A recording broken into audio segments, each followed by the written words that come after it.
Life Audio.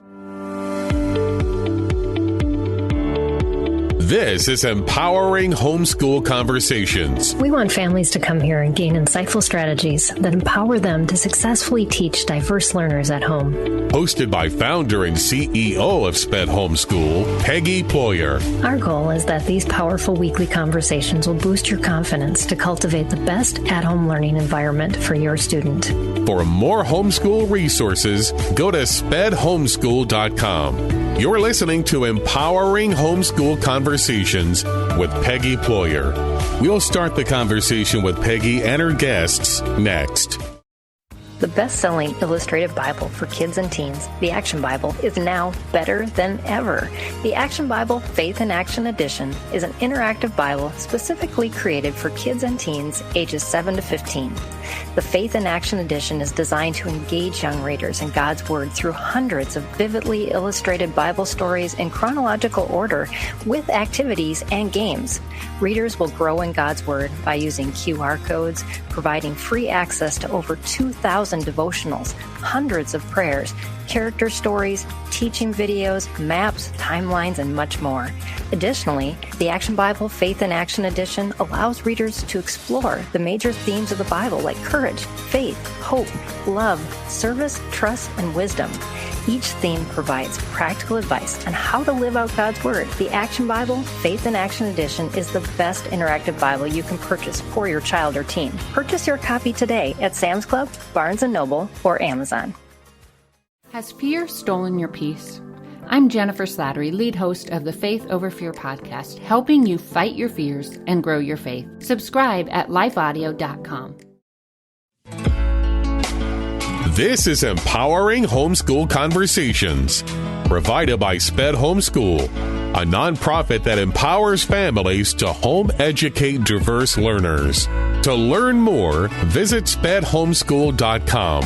Here's Peggy Ployer. We are going to talk about creating successful student transitions using gap years with my special guest, Alana Kilmartin. Thanks for joining us, Alana. I'm super excited to have you here and for you to share about gap years. Thank you so much for having me. Absolutely. So as we're getting started, I always have my guests share a little bit about themselves and their background. And I would love for you to share just a little bit about yourself and why you are so passionate about gap years. Oh, it's such a long story. I guess it's a bit of a love affair in its own way with gap years.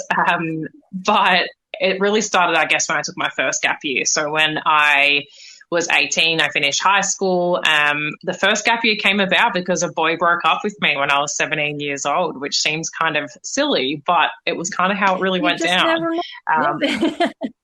Hey, sometimes it's the craziest things. And I think it really started me questioning the idea of what else is out there, like what else could be possible for me in my career. I just thought I'd go down a more traditional career path. But really it was that first gap year where it just kind of reframed my entire career, I think, and everything really changed from there. And I spent it overseas. So I did traveling for 3 months in the US and in Europe, and then lived in Italy for 9 months as an au pair. And it really kind of took all of those ideas I had about careers and went, cool, what ones do we actually want to follow? What do I want to believe in? Yes. And yeah, it really did change the entire direction of my career. Yeah. And, you talk about careers, and I think, a lot of times, like students, like you said, when you turn 17, we have this kind of idea of a career, but we really don't know. And your website and you have a new book out and a podcast talk about unserious careers. So how essential do you see this gap year experience in informing those experiences, that training that can really be helpful for careers and paths post high school? Yeah, so the book I wrote, so as you said, it's Unserious Careers. And what I've got in there is 11 actions that you can take for a less serious, more adventurous start to your career.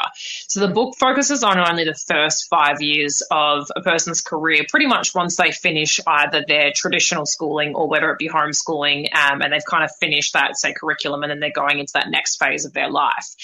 And what I've really found through my own experiences and then through research with other people in their careers was that you don't know what you don't know. Right. And you have to kind of get out there and try careers, try different things to know if it's for you or not. And most of the time that looks like going down a prescribed career path, be that based on your like potential, or it could be based on the area you live in, the access that you have to say further education. Right. There's so many different things that go into that. And I think what I'm very, very passionate about is how can you go out and experiment with the world? How can you go out and actually try things rather than feeling like you need to make a decision for your career in 10, 15 years, right when you're 17 or 18 years old and still only know a small percentage of what happens in the world. So one of those actions that I talk about is take a gap year, because I think what's so brilliant about a gap year, especially when you're 18, is that you are very intertwined with your parents, the environment you grew up in, the community, your schooling experience. And a gap year is this brilliant way, depending on what you do, to kind of create a bit of separation so that you as a young person can work out what's my idea and what's someone else's idea that I've just had kind of, I guess, impressed upon me because of where I grew up. And yeah, I think it's arguably probably the most important action that I include in the book, because it just the potential is unlimited with what you can do with one. And I don't think there is an incorrect way to take a gap year. The main thing is that you take one. Yeah. Well, it really does flesh out what is truly yours, like you said, and it kind of gets rid of other people's ideals, and it does go back again to that. How do you do it? And we're going to talk a lot about today about some advice that Alana has for you. If you have a student kind of going into this, I think I'm going to do a gap year, and like you said, there's no rights and wrongs, but there's probably lots of lessons learned that we definitely want to be able to give you some advice and walk you through and help out with that. So yeah. But so what if we were to have a definition of a gap year? What would it be? And how can that differ from person to person? So let's think general definition first, and then maybe some examples of what that would look like for different types of people. Mm-hmm. Or ones that you've seen in the past. So I think that so like gap year for me is a term. It's not quite as like, I'm in the States at the moment. I grew up in Australia, but gap year isn't as common, I've found, in say America as what it is in places like the United Kingdom, Australia and New Zealand, where it's almost a rite of passage to take a gap year and say, for example, go overseas for 12 months. Not that everyone does it that way.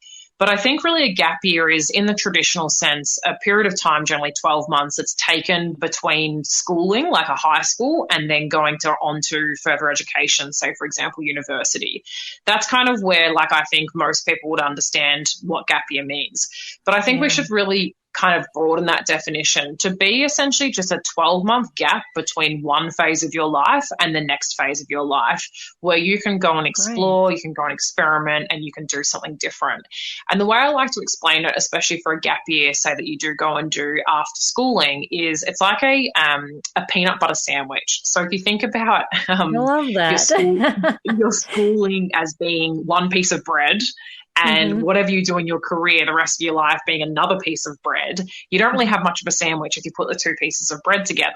But if you put some peanut butter in the middle, you have this, and the peanut butter being the gap year, you have this really incredible glue between those two phases. And if you think about coming out of schooling, and even from like a homeschooling perspective, where you are in a certain routine, you have different habits, it can look incredibly different what you do in that next phase of your life. And I think this is where a gap year just helps to smooth that transition out.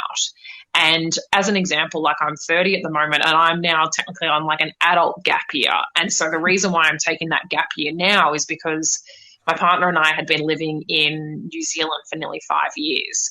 And so we went, we're not sure if we want to be in New Zealand any longer, but we didn't know where that next place was. So it was kind of like New Zealand was one phase. We didn't know exactly what that next phase was going to be. So we're like, well, why don't we take a gap year where we do go and travel, we go and have some fun, we explore the world, and we can decide through that process of going on that next one. Right. So I think from a young person's perspective, say that is 17 or 18, often that gap year might look like taking that 12-month period off before university or before an apprenticeship, or it could be after university before entering the workforce, and be it traveling the world, going off backpacking. It could be working and saving money to go to university. It could be volunteering. Right. It could be so many different things. Absolutely. And I think that is where sometimes people get a bit maybe overwhelmed by the idea of a gap year, because it's like, well, how do I do it correctly for me? Yes. I think that's kind of the way we think. Absolutely. Yeah. But yeah, from what you're describing, it should take us out of that thinking process and allow that exploration to happen, and those connections to be made, and all of that that good stuff that we often dismiss as learning, but truly is at the core the best learning, because it's experiential, and that's the things that tie things together. After a word from our sponsor, we'll dive back into this conversation.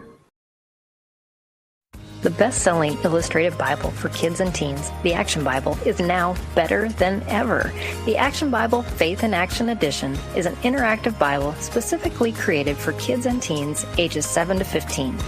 The Faith in Action Edition is designed to engage young readers in God's Word through hundreds of vividly illustrated Bible stories in chronological order, with activities and games.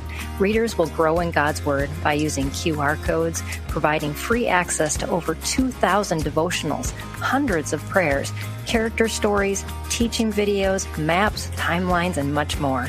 Additionally, the Action Bible Faith in Action Edition allows readers to explore the major themes of the Bible, like courage, faith, hope, love, service, trust, and wisdom. Each theme provides practical advice on how to live out God's Word. The Action Bible Faith in Action Edition is the best interactive Bible you can purchase for your child or teen. Purchase your copy today at Sam's Club, Barnes & Noble, or Amazon. This is Chris Christensen, and back in 2006, I started a simple project. A project to try and introduce more people to the Bible through Bible study, called the Bible Study Podcast. It's a simple name and a simple idea. Each week, every week, we study one chapter of the Bible, talk about what it says, and what that might mean for us today. To listen now, go to lifeaudio.com or search for the Bible Study Podcast on your favorite podcast app.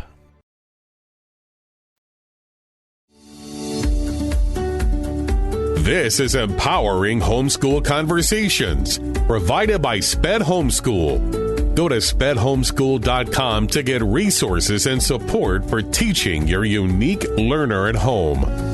For sure, and it's with I know I've noticed going through my 20s, there kind of is this like increasing social pressure. And even though it may not be someone directly saying to you, what are you doing with your life? Right. There's like an internalized pressure, I think, that you have from seeing what everyone else around you is doing. So it's that person bought a house, or that person went and got this job or this promotion. And I think this is where a gap year is this amazing time where no one expects you at 18 to know what you're doing with your life. It's kind of like this really beautiful grace period where you could be doing anything and it totally flies. Mm-hmm. And that's where I love that time period for taking a gap year, because there's basically no risk but infinite reward on the table. Yeah. Because oftentimes you see students go into college and, 2 years into debt, and it's like, why am I doing this? And do I really want this career, or is this even the path I'm supposed to take? And how much, more economical and probably wise to have taken that 1 year. It's 1 year. And it's not going to ruin your life. It's actually going to make it better. Yeah, absolutely. So those are some advantages of those gap years.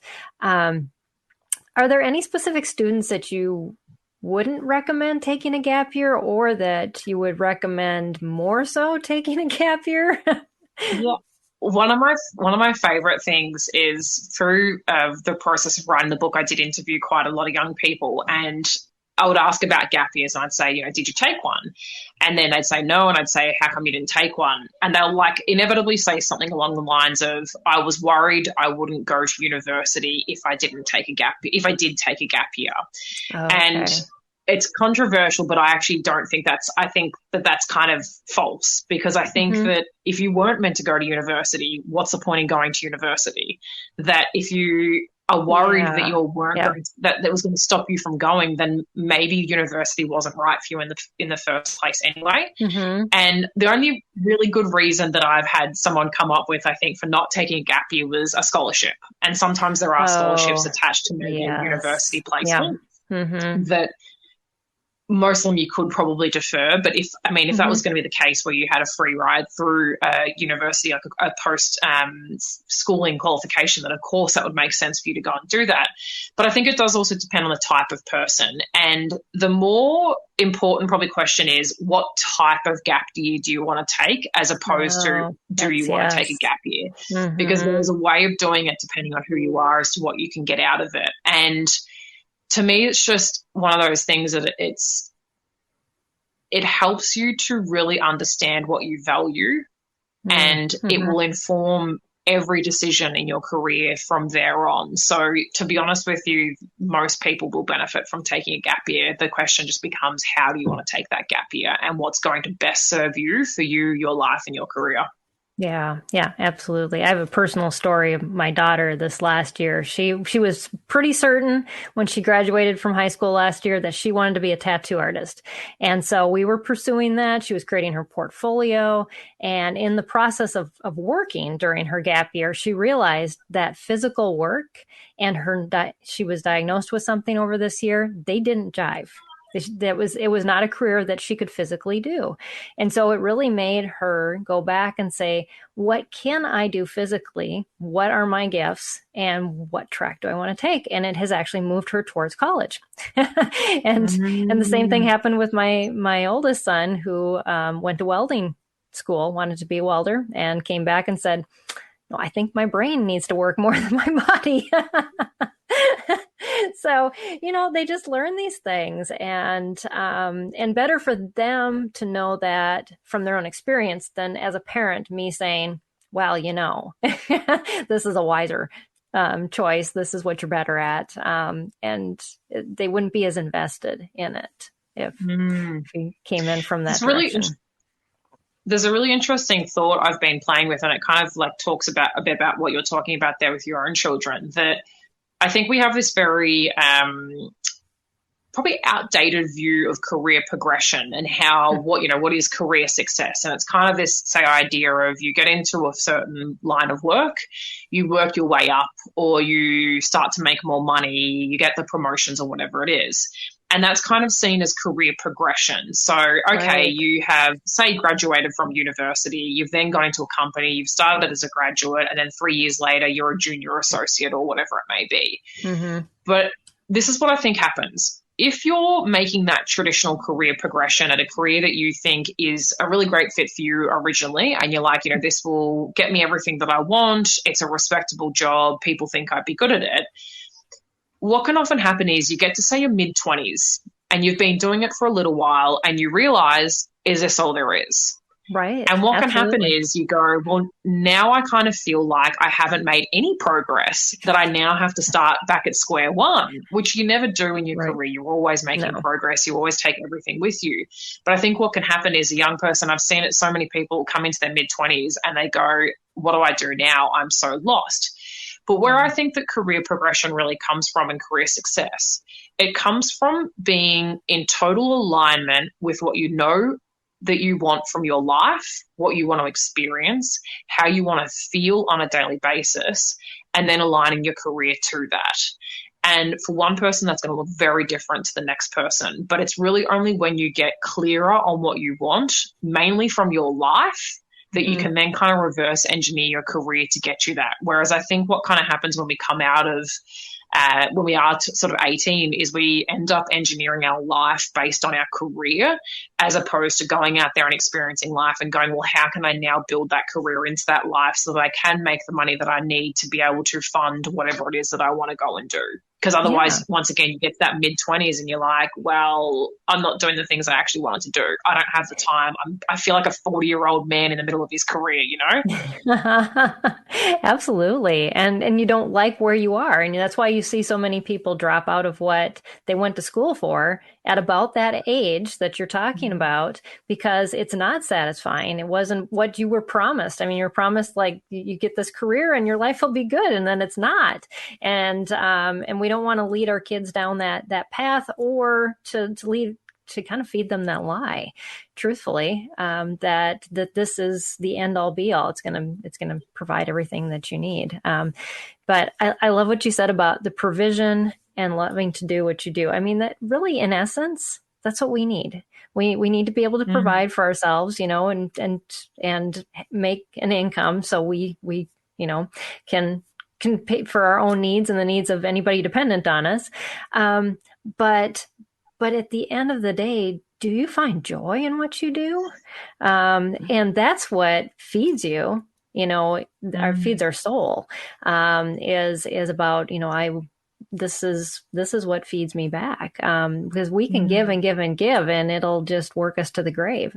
And then our life will only be about what, you know, everybody told us it was supposed to be about. And that's a sad end. That's like the idea of even, like the idea behind the name of Unserious Careers, just for a bit of background into that, in case someone's wondering, like, what do you mean by unserious careers? Is, for me, an unserious career is a career where you actually prioritize your daily lived experience of work. And I think we kind of get into this mentality as young people, because we're trying to get ahead. We feel like we need to make a name for ourselves, is we keep going for this will be better in a couple of years' time. Like, this will pay off in a few years' time. Then I can start enjoying my life. But I think we really need to start thinking about, am I enjoying this right now? Because the chances are, if I'm not enjoying it now, I'm probably not going to enjoy it in 2 years' time with that next promotion or that next whatever it may be, that next pay rise. And when you can start prioritizing that enjoyment, I just think you are much more likely to continue making better decisions that keep building on the previous decision, because that's all our career is, right? It's just a series of decisions we've made of take this job, don't take this job, take that promotion, don't take that promotion, move to a different city, don't move to a different city. But when you are enjoying what you're doing, you're more likely, I believe, to attract opportunities that you're like, yes, this is what I want to do next. As opposed to kind of being in I'm not really enjoying this, I'm going to look for anything to get out of this. Right. Yeah. So in that same context, you know, of looking at options and opportunities, what would a student do when they're looking at, okay, I've got a gap year ahead of me. What do I take advantage of? What do I do? And how would you recommend that they approach that decision-making process on what to choose and how to go about that? Yeah. So it really depends on your experience of schooling up until that point. So there's some people that are totally exhausted by the time that they have got to the end of their schooling, and they don't want to go and do, say, more study or anything like that. Like they need a total like brain just reset. So I think that if you're someone that's in that kind of camp, I think a gap year can't be overly stimulating, because you really do just need to give your body a chance to, you know, chill out, maybe work in a job that's not going to require too much brain capacity. But I think there are many factors at play, and I'll give an example of where this is quite important. Let's say, for example, you have an idea that you do want to go to university and that you want to go and study and get some sort of a qualification at that level. And you know, you've done the research and you know it's going to cost you X number of dollars, be that in living costs because you're moving away from home or through your tuition or whatever it may be. I hate to say it, but the money side has to come into it. So are your parents going to support you at university? Are you going to have that? Are they going to be able to help you out with rent or help you out with your tuition, whatever it may be? Because if you're not receiving any financial assistance from your parents through that next phase, that next early phase of your life, a gap year then needs to be a bit more strategic. And it can be, okay, well, how can I save up money during that time so that when I go to, say, university or I move away from home, I'm not going to be really stressed because I can't even pay my bills. Yeah. So I think there's like a couple of kind of like key considerations there that you can't just give one piece of advice of go travel for 12 months because people are in very different financial situations, of course. Exactly. But I mean, I always like to think of it as, what is something that you're really interested in that has really nothing to do with school? It has nothing to do with your career.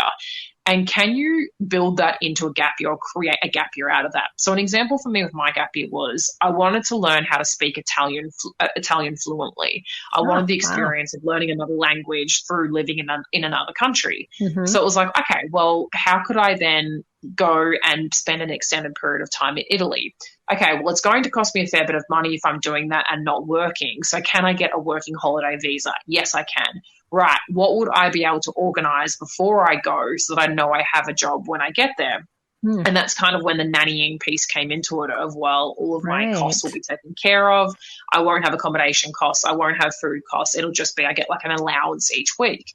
And I think when you can kind of have something that you can pull on, and that could be something as simple as I've always wanted to learn how to surf, or I've always wanted to be able to dedicate time to reading a book a week or something like that. It could be anything big or small.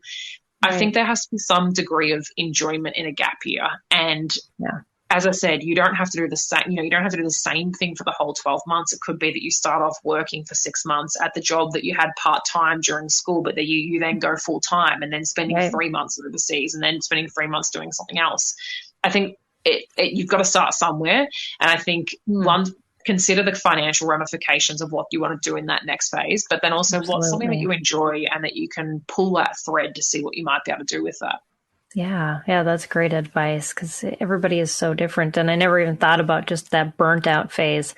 And yes, and you really have to lean into that and know that it's okay to you need that recovery time. I mean, mental health is such a big issue, and we don't, the schooling system creates a lot of those issues because of the pressure that we put on these kids. And I'm sorry to say, but homeschoolers, parents do it the same thing. I always hear from parents, how do I catch my child up? How do I get their grades better? And it's like, we're putting pressure just by saying those things, and we don't realize that we're doing it. And we wonder why our kids are so stressed out. And then we're asking them, so what are you doing next year? And it's all these things that I'm still trying to figure out what I'm doing for my life.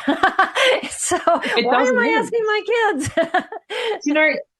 I think that's a really interesting point you bring up. And thank you for bringing that up around mental health, because there's so many options now. There are so many choices. And I think with that comes its own level of stress. It's not just go become a teacher or a nurse or a doctor or an engineer or whatever it is. There are so many specialties. There's so many things. There are so many ways that you can create a career or create a life.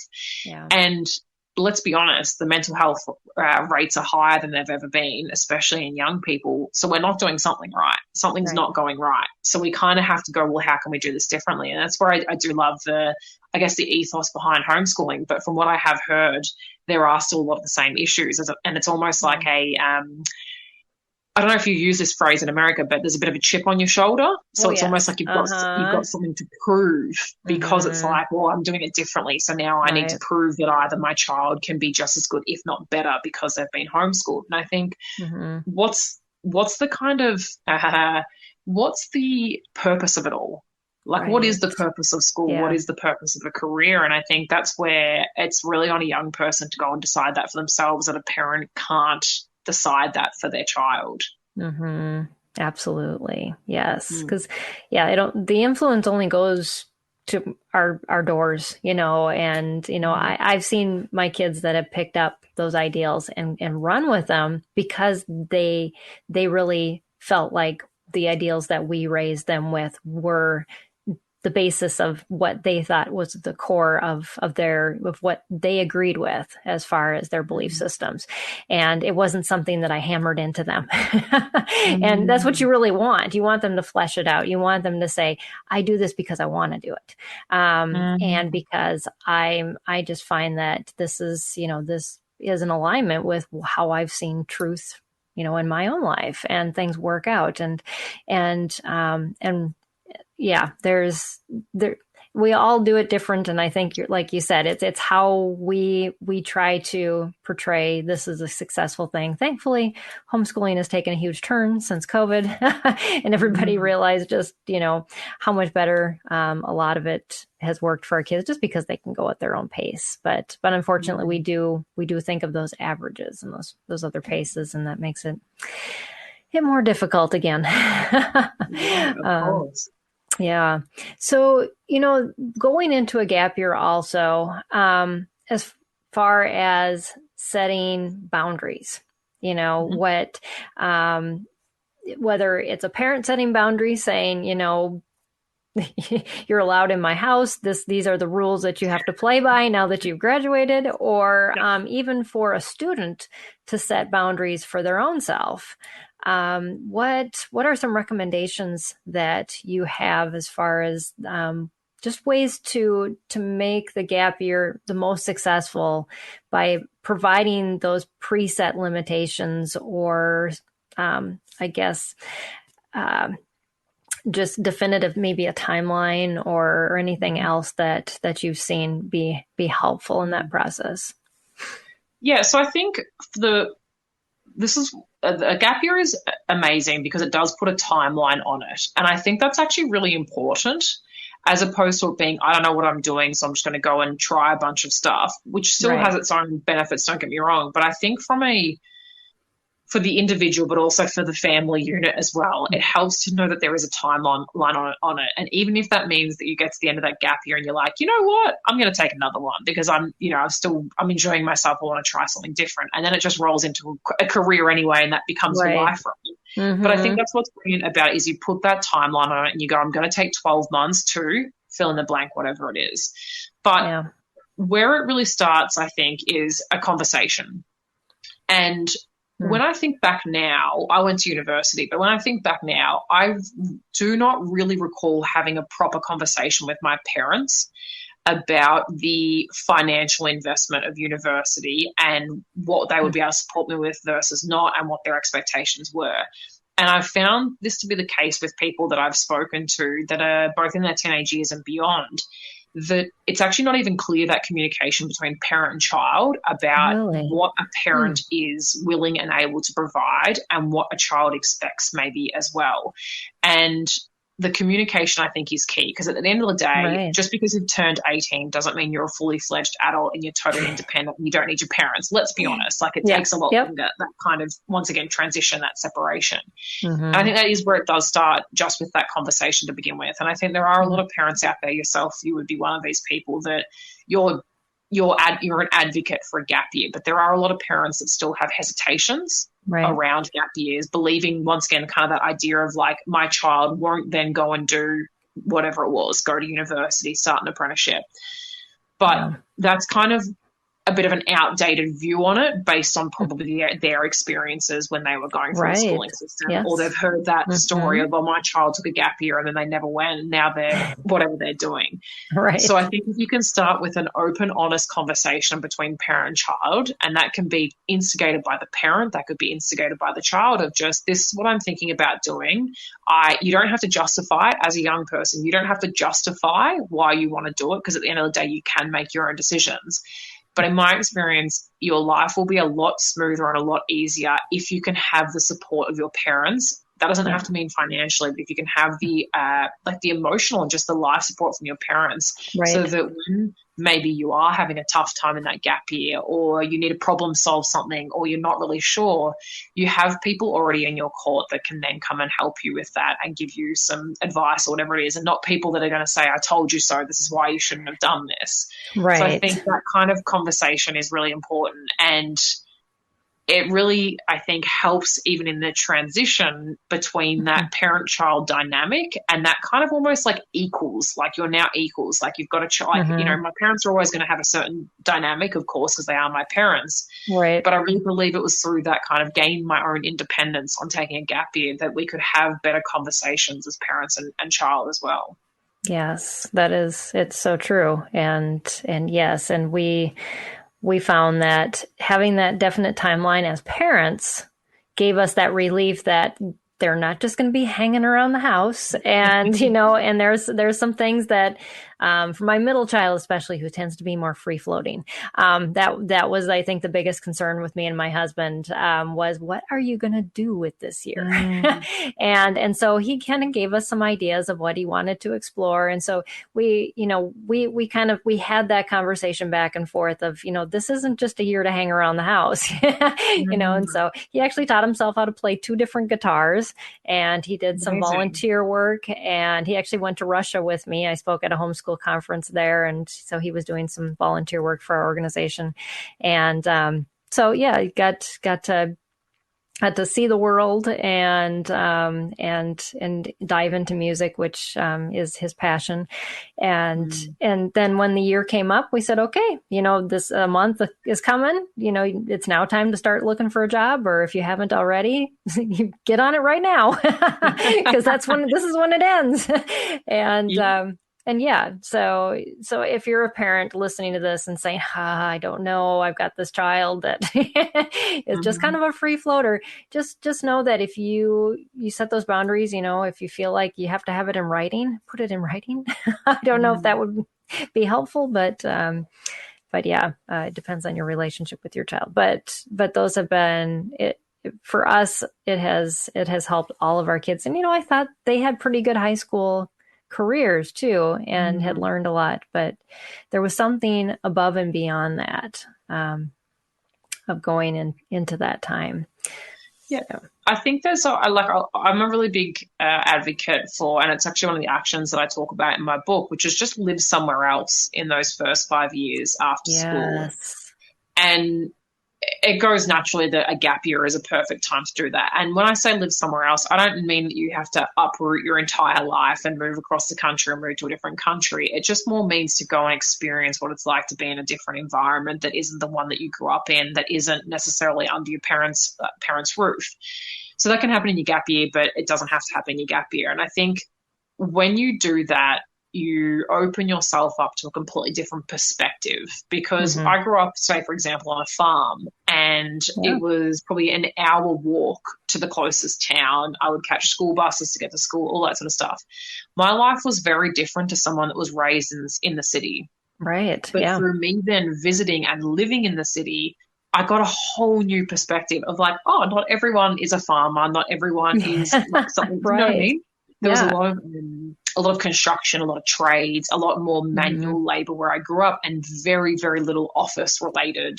There were of course offices, but not compared to the city where you have a massive corporate contingency and following all the rest of it. And so I think from a gap year perspective, it's also a really neat time that if you're unsure what to do of how could I live somewhere else? Do I have a cousin that lives in a different state to me or in a different environment? Could I go and spend a month with them or something like that? Because I think when you expose yourself to those different environments, it's really good for resiliency.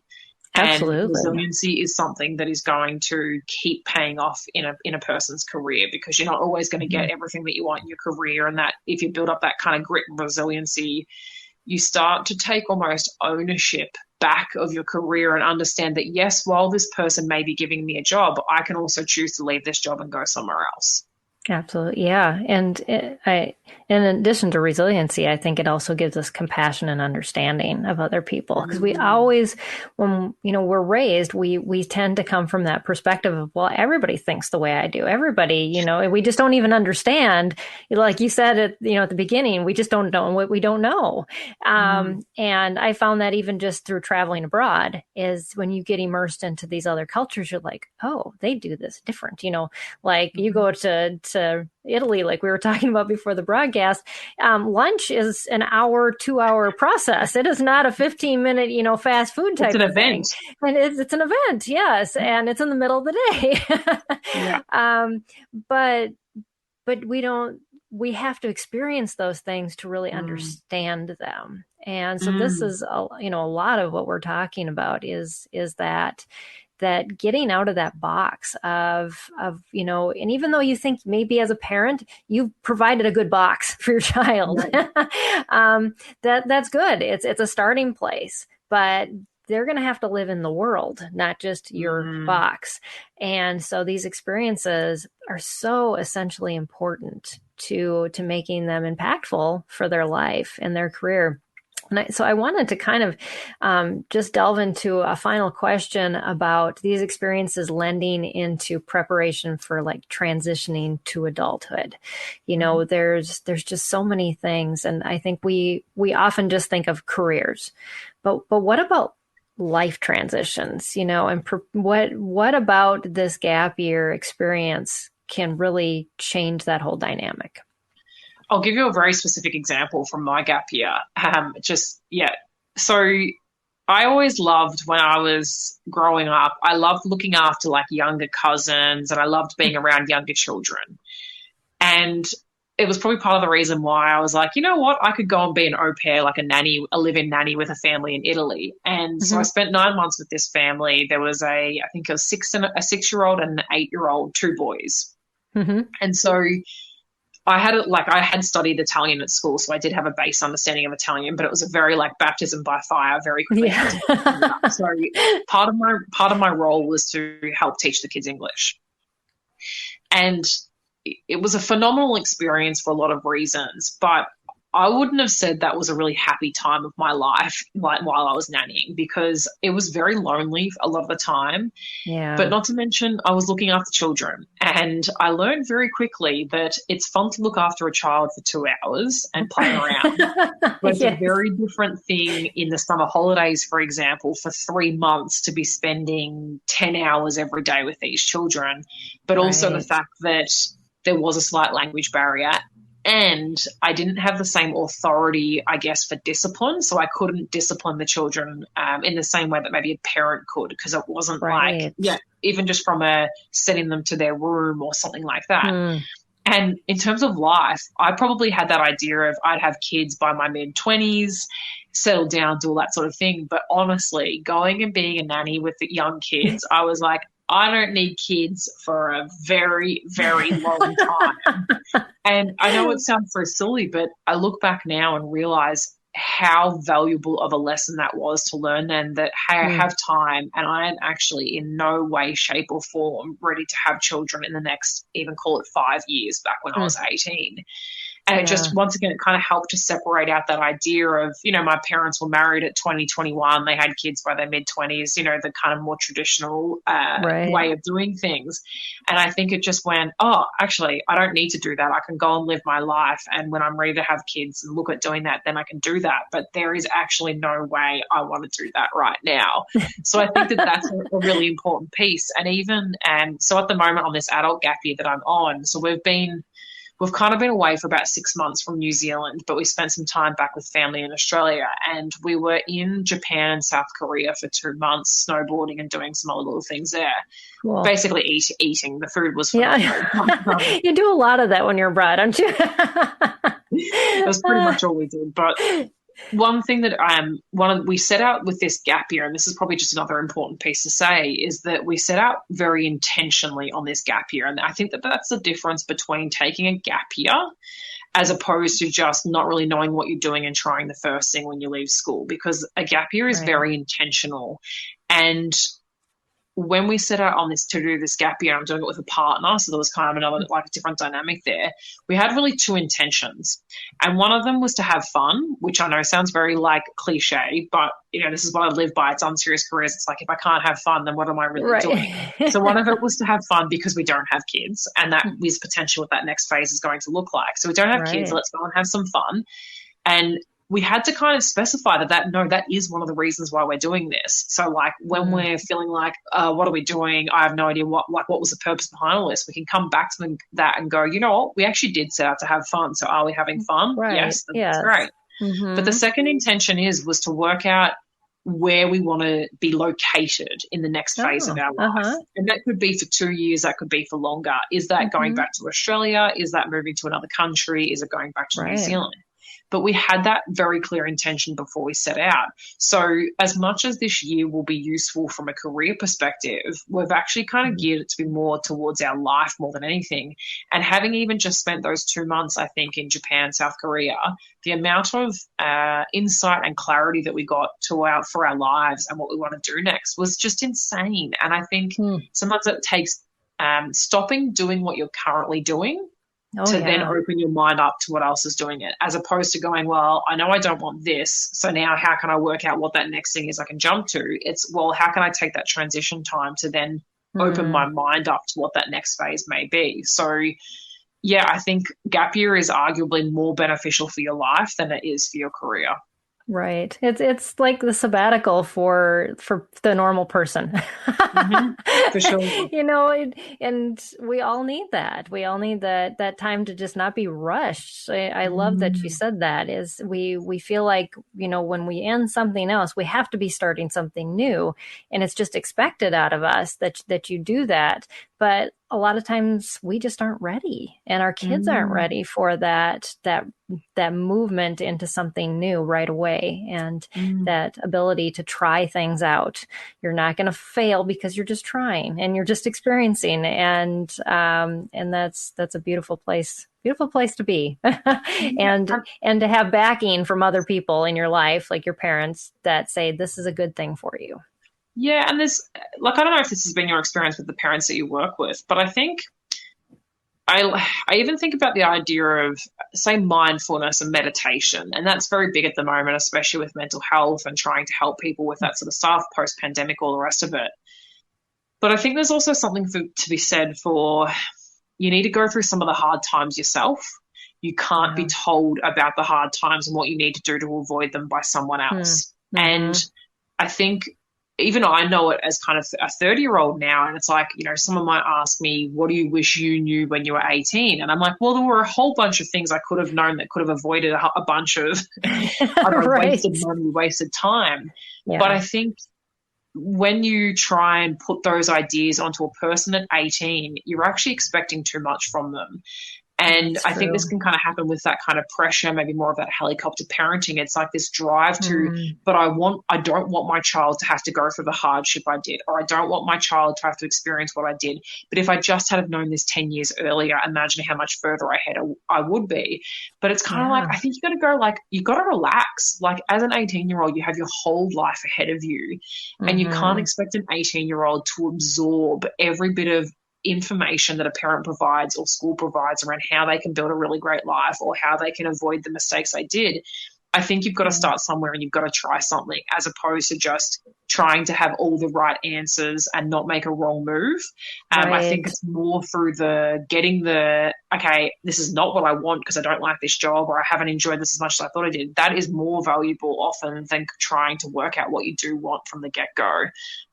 So, like, we've got to kind of chill out a little bit and let a young person actually go through the same steps that a lot of us have gone through, that develop that grit and resiliency and that compassion. Absolutely. And, you know, that ties so well into the conversation we had last week. I was talking to a woman who was talking about college admission essays, and she was saying it's storytelling, but that our students had to have a story to tell. And it was a story of what they overcame. And lots of times we coddle and we program the lives of our children so much that they don't overcome anything. And so here's this opportunity for this year that you could be giving your child a lot of ammunition for that college admission story of what they learned about themselves, what they were able to overcome. And it isn't just, you know, it's something really life-changing that this gap year can be about. It's, I like to call it like voluntary hardship how do I explain this? So you hear a lot of stories, say, for example, of people that have overcome their hardships or they've had trauma in their childhood, they've had these experiences, and now they've got these incredible stories where they've kind of come on the other side. Mm-hmm. And I think that there are a majority of people that don't have that big, like it might be the death of a loved one, or it might be an accident or an illness or something like that that's happened in their childhood. A lot of people won't have an experience like that. They haven't gone through that. And I think this is where you can kind of go, you can admit that it's like, I've had it relatively easy. I mean, we all have our issues at high school, don't get me wrong, and there's bullying and all the rest of it. But I think for a lot of people, and especially if you are in a position, say, where you can go to university, you do have the resources, the support around you to be able to do that, there can sometimes be almost this feeling of like, but I don't have that story. I don't have anything, like I've had it pretty good. But this is where I think voluntary hardship is a really beautiful thing, where you can kind of volunteer to go and do something a little bit more difficult. And a really basic example I'm thinking of is even my partner and I like to do it just with like minor things. It's nothing too major, but even we would have just share one car between us of like, yeah, it's not an extreme hardship, but what can that teach us about organization?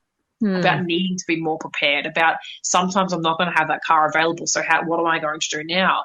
And it's such a really simple example, but even I think about my gap year, and when I left about 2 weeks after I'd graduated high school, and I had my backpack on, thought I knew everything. And my first stop was I was flying into Los Angeles, and I was going to spend a few nights there before moving on again. And I thought I was so good. I booked my hostel. I knew exactly where I was staying. And then it's about a 16-hour flight from Melbourne to Los Angeles. And so it was like I hadn't slept in so long. I arrived in Los Angeles airport at like 7 a.m. in the morning. And I was like, right, let's get to the hostel. And then I realized I had no idea how to get from the airport to the hostel. I had not even considered looking for directions before I left Australia. And keeping in mind, this is 12 years ago, so Google Maps wasn't really a thing. Right, yeah. Google didn't exist. And so I had to like log on to a computer terminal at the airport in Los Angeles, find the directions, which bus I had to take. And I got on the bus and I was so proud of myself. I was like, oh my God, I problem solved. I got on the bus. And then I got on the bus and realized I had no idea what stop to get off. I had no idea. You know what I mean? Yes, exactly. It was a happy ending, and I spoke to a lovely local man and he helped me. But it was one of those things of like, yes, it's not like a hardship as such. I appreciate the position that I'm in to be able to go and do this travel, but it was a challenge. Yes. And doing that alone taught me so much about myself. And it was like, right, Alana, you got to get smart quickly, because guess what? It's all on you. You don't have your mum to be able to say, Mum, what's the weather going to be like today? What do I want to wear to school? Like you've actually got to start thinking for yourself. Absolutely. Yes. Those life lessons. And you do. You think you got it all together. My daughter took a trip and we're on a very restricted diet, and she realized she couldn't almost eat all weekend because she didn't bring any food with her. And I always bring all the food. I always pack all of her food. And she's like, oh, I got to pack my own food. It's like, but yep, sometimes pain is the best teacher, and you do learn those lessons quickly. Yeah, that's the beautiful thing about it, is that you can kind of create these environments where you are going to have these challenges. Mm-hmm. Yeah, absolutely. So can you tell us, our viewers, how to connect with you? I'm going to pull up your website to share on here, unseriouscareers.com. What can they find on your website? Yeah, so if you go to the website, so I have it, the book is in ebook format, so you can jump on there, and if you're interested to purchase a book, it's very much filled with a lot of stories. It's funny you say about storytelling. So I think that that's the best way that I can kind of tell a story, to get a point across is through stories. So it's really a lot of stories from my career and a lot of people that I know. And as I said, it's all around how in the first 5 years you can get a little bit less serious and more adventurous with your career. So it's written for a young person that is in that transition phase. But to be honest, I think a parent would get a lot out of it too, and then be able to kind of lead those discussions a little bit differently with their child. Otherwise, you can also follow me on Instagram and TikTok. So they're just both at Unserious Careers. And you can also, you can message me on Instagram, or else shoot me an email as well to hey@unseriouscareers.com. But I really love connecting with people. And if you have any questions or anything like that, please do let me know. Awesome. Yes. And all of those links will be in the description of the podcast, as well as the YouTube video, so that you don't have to memorize all of that. And so you can just click on those links and you can head there. Well, thank you, Alana. This has been an incredible conversation. I'm so glad that we talked about gap years. Like you said, I'm probably one of those few parents that are totally on board with this. I kind of tend to be a trendsetter. So I'm just excited that we're introducing more homeschool parents to this. And I know there's been a move. Homeschoolers tend to be, in general, a little more on the edge of educational choices. But I think a lot of times we have that pressure, that especially for those students that are doing well, and we don't see the advantage that this gap year can offer. So thank you for speaking into that and sharing that experience, and for continuing to do what you do on your website and your podcast. Thank you so much for having me. Absolutely. Yeah. So make sure that you check out Alana's resources, especially if you're kind of going back and forth. Is a gap year something good for your students? I know we're talking about high school transitions, and so lots of choices to be made. And high school with a student can be sometimes a little bit anxiety producing, and a lot of parents are always looking for resources. So I know in the future of this video, we'll get a lot of views, as well as the podcast, get a lot of listens, because it tends to be one of those that parents are like just clamoring for resources. How do we do this and make it good? Because that transition, we want to help our students, but I hopefully after listening to Alana, you realized it's not all up to you. So, but yeah, just to recap, I think one of the biggest takeaways was that discussion with your student and that relationship, and also realizing that there's advantages far beyond just the experiences. I loved that ending discussion on hardships. That was powerful. Amazing. Thank you. Yes. Well, thank you. And thank you all for joining us on this broadcast. I've been kind of quiet today, but that's okay. I know sometimes we have conversations that bring up a lot more chat, and sometimes you just sit back and listen. So, but thank you for joining us live, and for watching on the recorded broadcast. The next broadcast, we're gonna wrap up our high school discussions, actually, and we're gonna talk about financial college planning strategies. So I know we talked a little bit about those finances, and Alana, we spoke some really good stuff into that about the student's responsibility too, and using that gap year for that as well.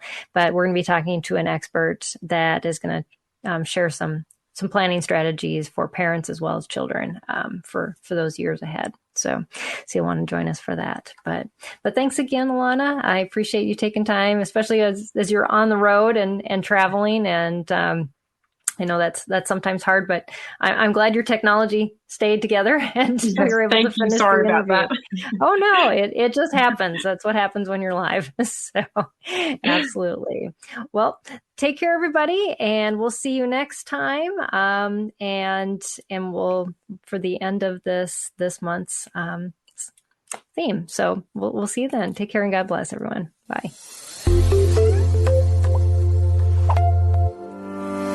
I want to take just a second to thank the team at Life Audio for their partnership with us on this podcast. If you go to lifeaudio.com, you'll find dozens of other faith-centered podcasts in their network. They've got shows about prayer, Bible study, parenting, and more. This has been Empowering Homeschool Conversations with Peggy Ployer.